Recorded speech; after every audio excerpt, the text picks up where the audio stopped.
ये सरकार शब्द हम हर रोज सुनते हैं, है ना? अखबारों में, टीवी पर, आपस की बातचीत में। पर क्या हमने कभी सोचा है कि ये सरकार असल में है क्या और ये हमारी जिंदगी को चलाती कैसे है? चलिए, आज इसी सवाल का जवाब ढूंढते हैं। जरा इन हेडलाइंस को देखिए। कहीं बाढ़ से निपटने की बात है, तो कहीं प्याज के दाम तय हो रहे हैं। कहीं जजों की संख्या बढ़ाने का जिक्र है, तो कहीं कोयला क्षेत्र में सुधार का। ये सारे काम एक दूसरे से कितने अलग लगते हैं, है ना? पर इन सब के पीछे एक ही शक्ति है, और वो है सरकार। तो चलिए, सबसे पहले ये समझते हैं कि सरकार आखिर है क्या और भाई हमें इसकी जरूरत ही क्यों है। अगर बहुत ही आसान भाषा में कहें तो सरकार एक ऐसी संस्था है जो हम सबके लिए बड़े बड़े फैसले लेती है और उन फैसलों को लागू भी करती है। और इसका सीधा साधा मकसद एक ही है, देश और देश के नागरिकों का भला करना। जरा सोच कर देखिए, अगर कोई नियम कानून हो ही ना, तो क्या होगा? बिल्कुल जंगल राज जैसा माहौल बन जाएगा।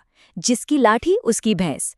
इसीलिए जब भी बहुत सारे लोग एक साथ रहते हैं तो एक सिस्टम की जरूरत पड़ती है जो सबके लिए नियम बना सके और फैसले ले सके। तो ठीक है, सरकार जरूरी है, पर आखिर ये करती क्या क्या है?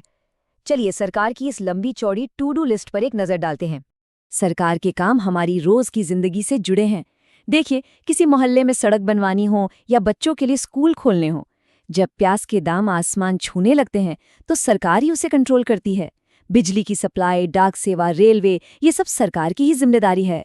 और हाँ, समाज के गरीब और जरूरतमंद लोगों की मदद के लिए योजनाएं बनाना भी सरकार के ही कामों में आता है। लेकिन बात सिर्फ रोजमर्रा की चीजों पर खत्म नहीं होती। सरकार बहुत बड़े स्तर पर भी काम करती है, जैसे देश की सीमाओं की सुरक्षा करना, दूसरे देशों के साथ अच्छे रिश्ते बनाए रखना। जब कोई बड़ी आपदा आती है, जैसे सुनामी या भूकंप, तो सरकार ही राहत और बचाव का काम संभालती है। और जब लोगों के बीच कोई विवाद होता है, तो उसे सुलझाने वाली अदालतें भी सरकार का ही एक जरूरी हिस्सा। अब भारत तो इतना बड़ा देश है, तो सवाल ये है कि एक अकेली सरकार इतने बड़े और अलग-अलग तरह के लोगों से भरे देश को संभालती कैसे है?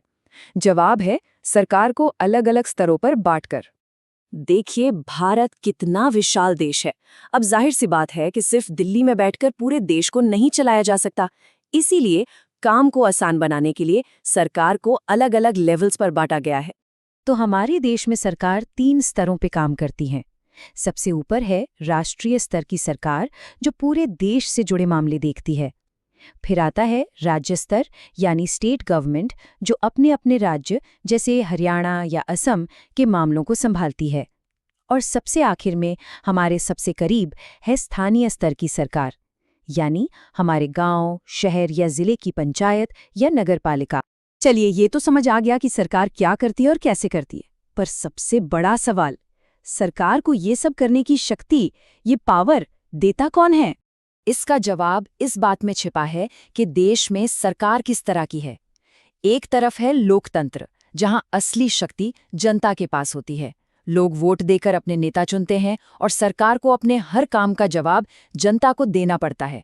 वहीं दूसरी तरफ है राजतंत्र, जहां सारी शक्ति एक राजा या रानी के पास होती है, जो उन्हें विरासत में मिलती है और उन्हें किसी को कोई जवाब देने की जरूरत नहीं होती। भारत एक लोकतंत्र है, तो चलिए ये समझते हैं कि यहाँ जनता का शासन असल में काम कैसे करता है। अब जरा सोचिए, क्या 125 करोड़ से ज्यादा लोग एक साथ बैठकर कोई फैसला ले सकते हैं? नहीं, ये तो हो ही नहीं सकता। इसीलिए भारत जैसे बड़े लोकतंत्रों में लोग अपने प्रतिनिधि चुनते हैं। ये प्रतिनिधि हमारी तरफ से सरकार बनाते हैं और फैसले लेते हैं। इसी सिस्टम को कहते हैं प्रतिनिधि लोकतंत्र। तो ये पूरा प्रोसेस चलता कैसे है? बहुत सिंपल है। सबसे पहले लोग चुनाव में वोट देते हैं, फिर वो अपने प्रतिनिधि चुनते हैं। इसके बाद ये चुने हुए प्रतिनिधि मिलकर सरकार बनाते हैं और आखिर में यही सरकार हम सब लोगों की तरफ से देश के लिए फैसले लेती है। वोट देने का यही अधिकार, इसे कहते हैं मताधिकार या सफ्रेज। और ये अधिकार हमें यूं ही नहीं मिला। दुनिया भर में महिलाओं और गरीबों को इसे हासिल करने के लिए बहुत लंबा संघर्ष करना पड़ा था।